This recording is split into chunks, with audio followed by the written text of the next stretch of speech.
اعوذ باللہ من الشیطان الرجیم بسم اللہ الرحمن الرحیم ان اللہ لا یغفر، بے شک اللہ تعالی مغفرت نہیں فرماتا، معاف نہیں کرتا، ان یشرک بہ، اس بات کو کہ اس کے ساتھ کسی کو شریک ٹھہرایا جائے، ویغفر ما دون ذلک، اور اللہ تعالی بخشش فرما دیتا ہے اس کے سوا لمن یشاء، جسے چاہتا ہے، شرک کے علاوہ جس گناہ کو بھی اللہ چاہے معاف کر دیتا ہے لیکن شرک کو معاف نہیں کرتا۔ ومن یشرک باللہ، اور جس شخص نے اللہ کے ساتھ شریک ٹھہرایا،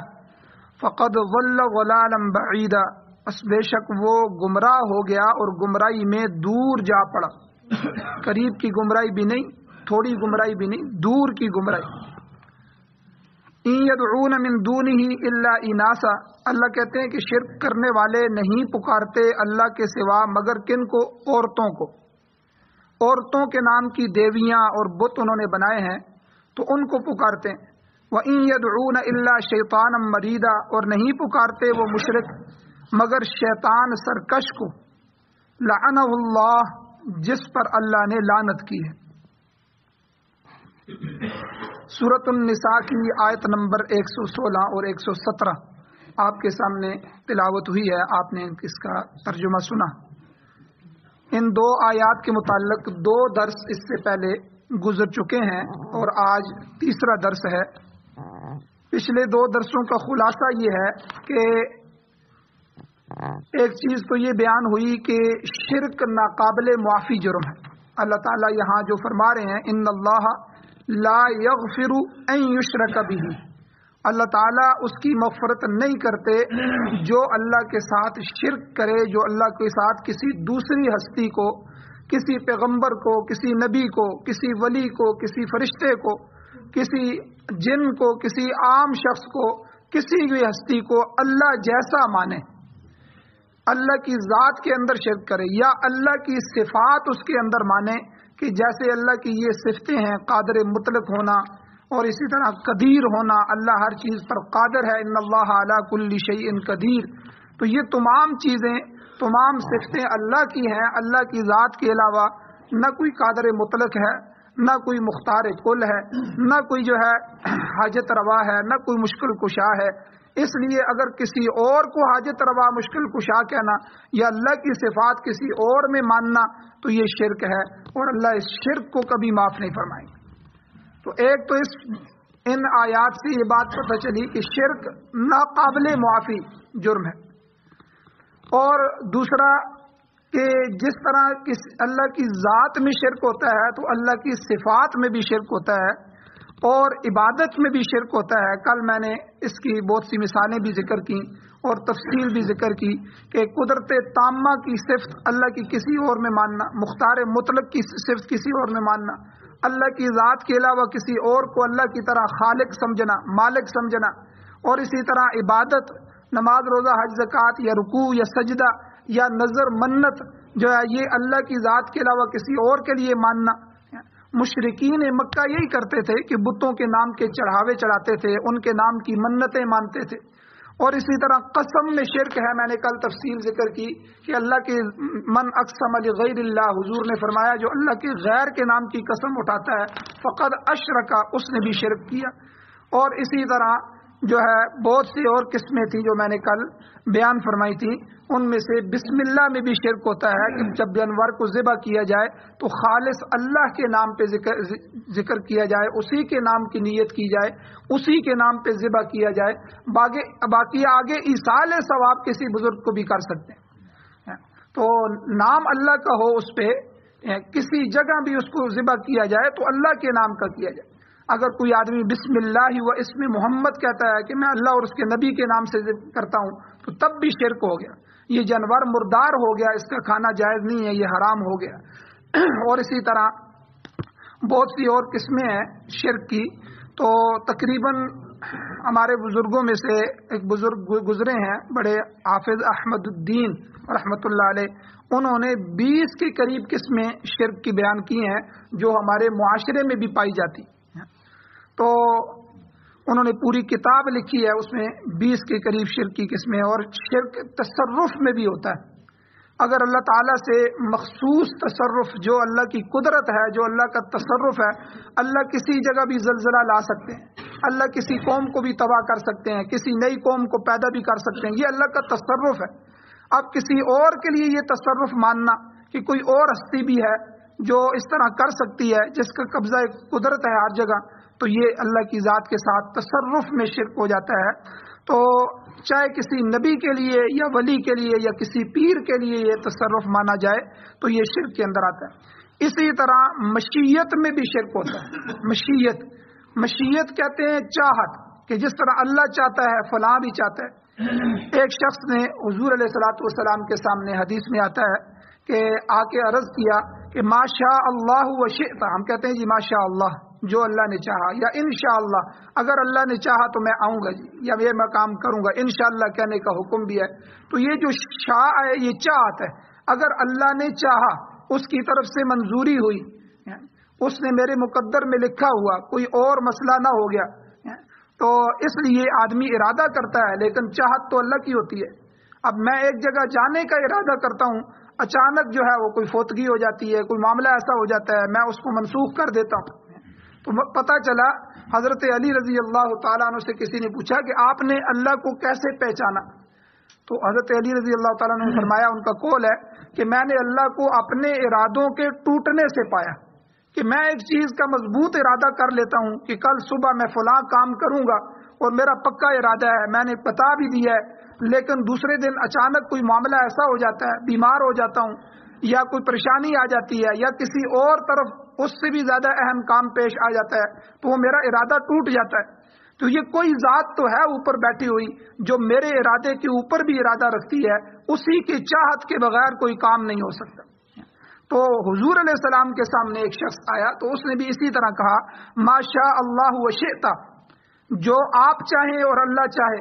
تو حضور علیہ السلام ناراض ہو گئے۔ مسند احمد کی روایت میں موجود ہے کہ حضور علیہ السلام نے فرمایا اجعلتنی للہ ندا، کیا تم مجھے اللہ کا شریک بنا رہا ہے؟ یوں کہو کہ ما شاء اللہ وحدہ، یہ حضور نے سکھایا کہ جو صرف ایک اکیلا اللہ چاہے، یعنی پوری دنیا میں کسی کی چاہت کا کوئی اعتبار نہیں ہے، صرف جو اکیلا وحدہ لا شریک ذات ہے، وہ اکیلا جو چاہے گا وہی ہوگا۔ تو ہر کام کا جو ہے اللہ کی مشیت پر منحصر ہے، لہذا یوں مت کہو کہ اللہ چاہے اور فلانا جو چاہے، ایسا کہنا بھی شرک کے اندر شامل ہو جائے گا۔ اسی طرح غیر اللہ کی رضا کے لیے جانور ذبح کرنا، اس میں بھی شرک ہے۔ تو غیر اللہ کی رضا کے لیے، اللہ کے غیر کو راضی کرنے کے لیے، میں نے پہلے بتا دیا، ایک ہوتا ہے جانور کو ذبح کرنا، چونکہ جانور ذبح کرنا یہ کس کے لیے کر رہے ہیں؟ یہ کسی کی چاہت کے لیے ہم کر رہے ہیں، کوئی ہم سے راضی ہو جائے، وہ کون ہے؟ اللہ۔ اللہ کے راستے میں، اللہ کے نام کا، اللہ کی رضا کے لیے ہم جو ہے وہ جانور ذبح کرتے ہیں۔ بعد میں آپ کسی فقیر کو دے دیں، کسی مدرسے میں دے دیں، کسی محتاج کو دے دیں، اور کسی کے ایصال ثواب کے لیے دے دیں، یا اللہ یہ جو میں نے جانور ذبح کیا ہے اس کا ایصال ثواب حضور علیہ الصلوۃ والسلام کو پہنچا دیجیے، اس کا ایصال ثواب میرے دادا کو پہنچا دیجیے، اس کا ایصال ثواب پیران پیر شیخ عبد القادر جیلانی رحمۃ اللہ علیہ کی روح کو پہنچا دیجیے، اس کا ایصال ثواب یہ جو اس دربار میں بزرگ موجود ہیں ان کی روح کو پہنچا دیجیے۔ کوئی بھی ایصال ثواب آپ کسی کو بھی کر سکتے ہیں، اپنے کو، پرائے کو، بزرگوں کو، بڑوں کو، لیکن جانور جو ذبح کرنا ہے وہ صرف اللہ کی رضا کے لیے کرنا، اللہ کے نام کے ساتھ کرنا ہے، کسی اور کا نام نہیں جوڑنا، اللہ کی رضا کے لیے کرنا ہے۔ تو اسی لیے جو قربانی ہوتی ہے، قربانی میں علماء کیا کہتے ہیں کہ جو آدمی 7 حصے ڈال رہے ہیں، 7 پتیاں ہیں، سب کو پہلے کہہ دیں کہ بھائی نیت حاضر کریں، جس طرح جنازے میں نیت حاضر کروائی جاتی ہے، اس میں بھی نیت، بھائی نیت گوشت کھانے کی نہ ہو،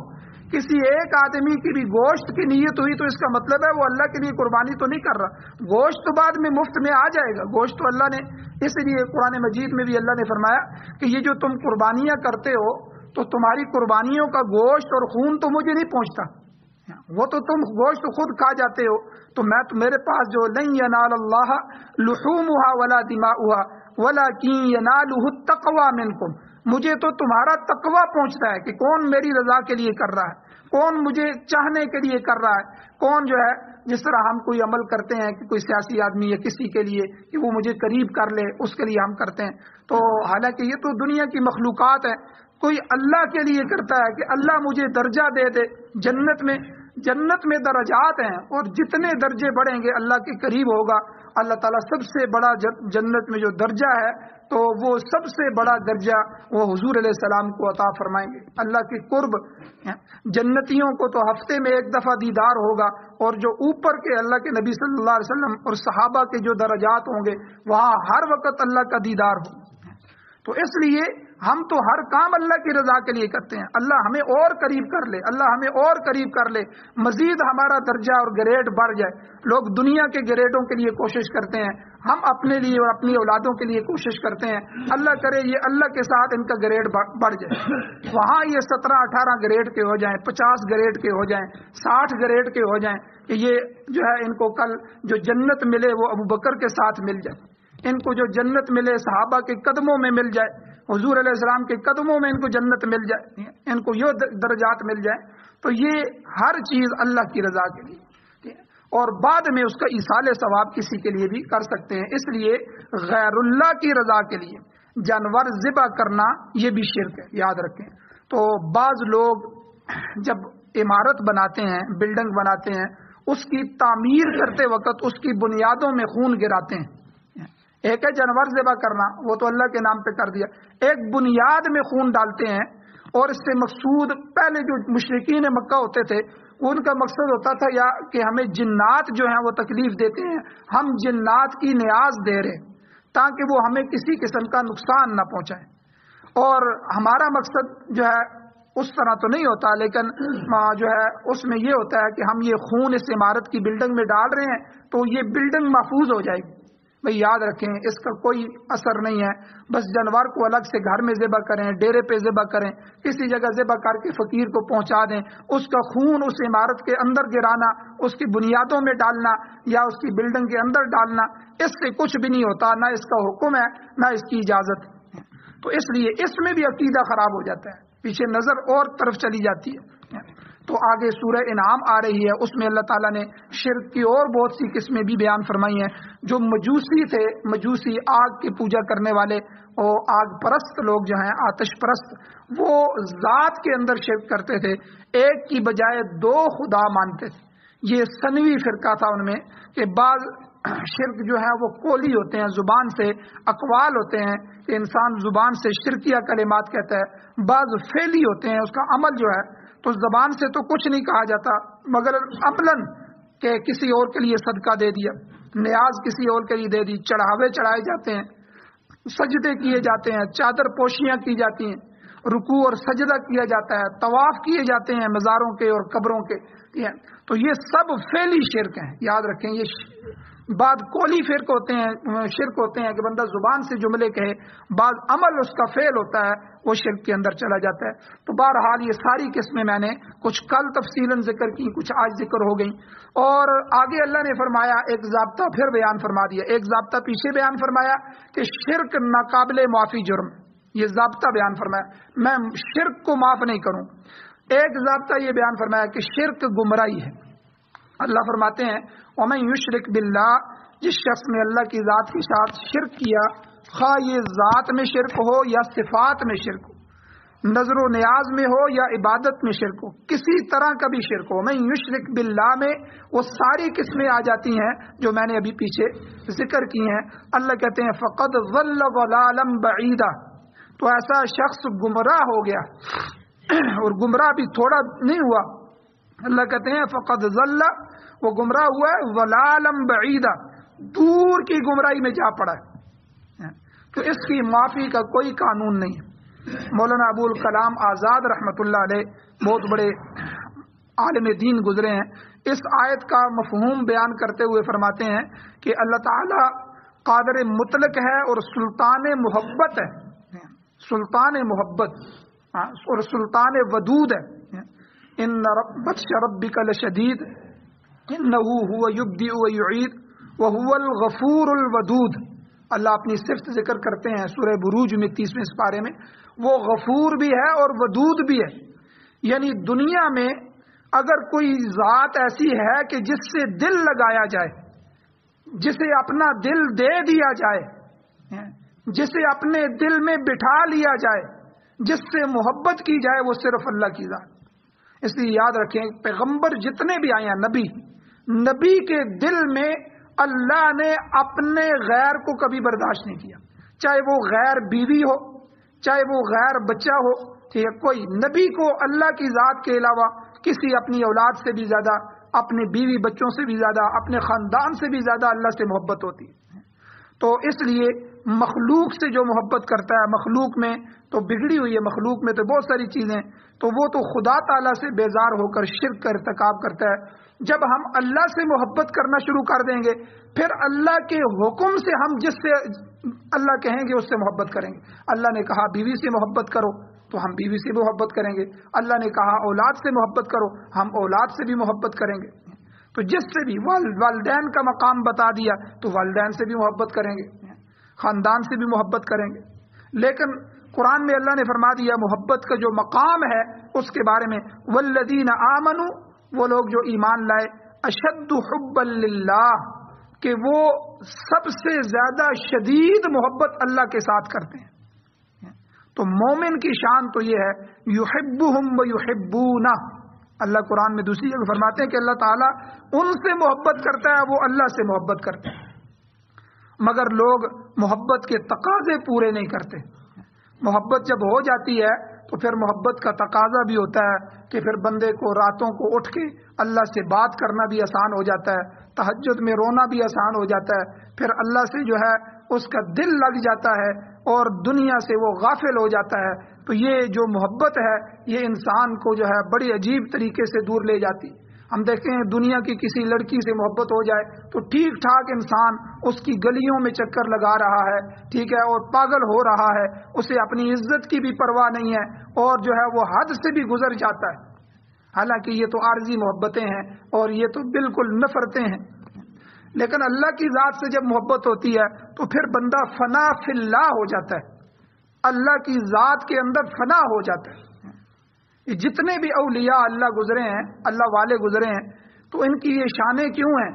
کہ انہوں نے بس اللہ کے نام کے علاوہ کوئی اور نام نہیں۔ حضرت ابراہیم علیہ السلام کا واقعہ دیکھیں آپ، کس طرح اللہ نے کہا کہ بیوی اور بچے کو جنگل میں چھوڑ آؤ، تو وہ کوئی ایک لمحے کے لیے بھی نہیں رکے، کوئی تعویل نہیں کی، کوئی یہ نہیں کہا کہ یہ تو شریعت کا مسئلہ نہیں ہے، یہ نہیں ہے، بس حکم ہوا تو فوراً چھوڑ آئے، اور چھوڑ کے بھی پیچھے مڑ کے نہیں دیکھا۔ پھر بچہ تھوڑا سا بڑا ہوا تو دوڑنے لگا، چلنے پھرنے لگا، تو اللہ نے حکم دیا اس بچے کو جو ہے میرے راستے میں ذبح کرو، پتہ چلے اس بچے کی محبت زیادہ یا میری محبت زیادہ۔ تو انہوں نے کہا کوئی بات نہیں اللہ، یہ تو میری سعادت ہے کہ آپ مجھے کہہ رہے ہیں کہ میں اسماعیل کو ذبح کروں۔ اسماعیل سے پوچھا، اس نے کہا کہ ابا جی اس سے بڑی سعادت کیا ہے کہ اللہ میرے ذبح کا حکم دے رہا ہے، جلدی کیجئے، مجھے اللہ کے راستے میں قربان کیجیے۔ باپ اور بیٹا دونوں، ایک قربان کرنے کے لیے تیار ہو گیا، دوسرا جو ہے وہ قربان ہونے کے لیے تیار ہو۔ تو یہ اللہ کی محبت ہوتی ہے، اس کی جس کو چاشنی لگ جاتی ہے، جس کو اس کی جو ہے وہ درک لگ جاتی ہے، وہ انسان پھر اللہ کی ذات کے اندر فنا ہو جاتا ہے، فنا فی اللہ ہو جاتا ہے۔ اب ابراہیم علیہ السلام کا ایک واقعہ آتا ہے، ایک دفعہ بکریاں چرا رہے تھے، بہت بڑا ریوڑ تھا، اللہ تعالیٰ نے کسی فرشتے کو انسانی شکل میں بھیجا، اس نے آ کے اللہ تعالیٰ کی تقدیس، اللہ کی پاکی بیان فرمائی۔ ابراہیم علیہ السلام نے وہ الفاظ سنے تو انہوں نے کہا کہ یہ جو تم نے لفظ کہے ہیں یہ الفاظ دوبارہ کہو۔ تو اس نے کہا کہ اس کی تو میں قیمت لوں گا، دوبارہ تو میں، انہوں نے کہا کیا قیمت لو گے؟ تو تم مجھے قیمت دے دو۔ تو ابراہیم علیہ السلام نے کہا کہ یہ میری آدھی بکریاں تم لے لو، اس اللہ کے لفظ کو دوبارہ، اللہ کی تقدیس اور پاکی کو دوبارہ بیان کرو۔ تو انہوں نے دوبارہ بیان کیا، کہا کہ اب پھر بیان کرو۔ تو انہوں نے کہا کہ پھر دو۔ انہوں نے کہا یہ باقی آدھا ریوڑ جو ہے بکریوں کا یہ بھی تم لے لو۔ تو پھر بیان کیا اس نے، پھر جب اللہ کی پاکی کو بیان کیا، اس نے کہا ابراہیم علیہ السلام نے کہ آپ دوبارہ بیان کیجئے۔ اس نے کہا کہ اب آپ کے پاس تو کچھ بھی نہیں بچا، لیکن مجھے تو اس کے بدلے میں چاہیے۔ تو ابراہیم علیہ السلام نے کہا کہ میں ان بکریوں کا ساری زندگی تمہارا چرواہا بن جاؤں گا، تم اللہ کی تقدیس اور پاکی بیان کرو۔ تو فرشتے نے پھر ان کو بتایا کہ میں اللہ کی طرف سے فرشتہ آیا تھا، آپ کا امتحان تھا، اللہ نے آپ کو کامیاب کر دیا، آپ کے دل میں اللہ کی محبت۔ تو اس لیے یاد رکھیں والذین آمنوا اشد حبا للہ، اللہ قرآن میں فرماتے ہیں ایمان والے اللہ تعالیٰ کی سب سے زیادہ محبت رکھتے ہیں، اور مومن کی شان ہے اللہ ان سے محبت کرتا ہے، یحبہم ویحبون، اور وہ اللہ سے محبت کرتے ہیں۔ تو اس لیے یہاں مولانا ابو الکلام آزاد رحمۃ اللہ علیہ فرماتے ہیں کہ سلطان محبت اللہ کی ذات، اس سے امید ہے کہ وہ ہر جرم کو معاف کر دے گا، مگر اس کی عدالت میں دل کی تقسیم کا کوئی قانون نہیں۔ ہر چیز کو تقسیم کیا جا سکتا ہے، دل کو تقسیم نہیں کیا جا سکتا۔ اب بندہ کہے دل میں میرے حضور کی بھی محبت ہے اور حضور کے مخالفوں کی بھی محبت ہے، قرآن والوں کی بھی محبت ہے، قرآن کے مخالفین کی بھی محبت ہے، دو محبتیں جمع ہو جائیں دل کی۔ مولانا ابو الکلام آزاد فرماتے ہیں دل کی اللہ کی عدالت میں کوئی تقسیم نہیں ہے۔ جب کوئی شخص شرک کا ارتکاب کرتا ہے تو اس کا دل تقسیم ہو جاتا ہے۔ اللہ تعالیٰ قرآن میں فرماتے ہیں ما جعل اللہ لرجل من قلبین فی جوفی، کہ میں نے کسی کے سینے میں دو دل نہیں رکھے۔ یہ ہم کہہ دیتے ہیں نا کبھی کہ وہ ایک دل میرا کر رہا تھا جاؤں، ایک دل کر رہا تھا نہیں جاؤں، تو یہ ایک دل ہی ہوتا ہے، تو اس لیے یہ بندہ خود سستی کا شکار ہو جاتا ہے اور دل پہ اعتراض ڈال دیتا ہے کہ دل کر رہا تھا یا دل نہیں کر رہا تھا۔ تو اللہ نے فرمایا ما جعل اللہ لرجل من قلبین فی جوفی، کہ میں نے کسی سینے میں دو دل نہیں رکھے۔ عقیدہ ایک ہی ہو سکتا ہے، یا تو عقیدہ توحید ہوگا یا شرک ہوگا، یہ ایسی دو نمبریاں نہیں چلیں گی کہ دل میں اللہ کے عقیدے کا توحید کا بھی اظہار ہو اور پھر شرک کی گلیوں میں بھی گھومتا رہے۔ تو اس لیے شرک کی قطعاً کوئی گنجائش نہیں ہے، یہ سخت ترین غلط عقیدوں میں سے عقیدہ ہے، غلط بیماری ہے۔ آگے اللہ تعالیٰ نے کچھ چیزیں اور بھی ذکر کی ہیں، انشاءاللہ کل کے درس میں ذکر کی جائیں گی۔ تو بہرحال آج کے درس سے ایک بات یہی پتہ چلی کہ شرک جو ہے ناقابل معافی جرم ہے اور شرک بہت بڑی گمراہی ہے۔ اللہ تعالیٰ سے دعا ہے اللہ عمل کی توفیق عطا فرمائے، آمین۔ الحمد للہ رب العالمین والعاقبۃ للمتقین والصلاۃ والسلام علی رسولہ النبی الأمی الکریم۔ یا اللہ ہماری کمیوں کوتاہیوں کو معاف فرمائیے، درگزر فرمائیے، صغیرہ کبیرہ گناہوں کو معاف فرمائیے۔ یا اللہ ہر طرح کی گمراہیوں سے، کفر سے، شرک سے، نفاق سے، منافقت سے، ارتداد سے یا اللہ ہمیں، ہماری اولادوں کو اور نسلوں کو محفوظ فرما۔ یا اللہ ہر طرح کی اپنی بغاوت سے محفوظ فرما۔ یا اللہ ہمارے دل کو خالص اپنی محبت کے لیے فارغ فرما۔ یا اللہ ہمارے دل میں اتر جا، یا اللہ اپنی محبت کی چاشنی اور مٹھاس نصیب فرما۔ یا اللہ ہماری رگتوں میں وہ طاقتیں ہوں، یا اللہ جو صحابہ کی محبت تھی، جس محبت سے وہ نماز پڑھتے تھے، آپ کے سامنے جھکتے تھے، یا اللہ جس محبت سے وہ نعرہ تکبیر بلند کرتے تھے، یا اللہ وہ محبتیں، وہ طاقتیں، وہ روحانیت ہمیں عطا فرما۔ یا اللہ قرآن و سنت سے قربت نصیب فرما، قرآن و سنت کی محبت نصیب فرما، قرآن و سنت کا غلبہ نصیب فرما، قرآن و سنت کے مطابق ہمیں زندگی گزارنے کی توفیق عطا فرما، اس کو سمجھنے کی، اس کی اشاعت کرنے کی توفیق عطا فرما۔ یا اللہ بیماروں کو شفا عطا فرما، پریشان حالوں کی پریشانیوں کو ختم فرما، جو مرحومین متوفین اس دنیا سے جا چکے ہیں ایمان کی حالت میں، یا اللہ ان سب کی بخشش فرما۔ یا اللہ ہم سب کا خاتمہ ایمان پر فرما۔ صلی اللہ تعالی علی خیر خلقہ محمد و آلہ و صحبہ اجمعین۔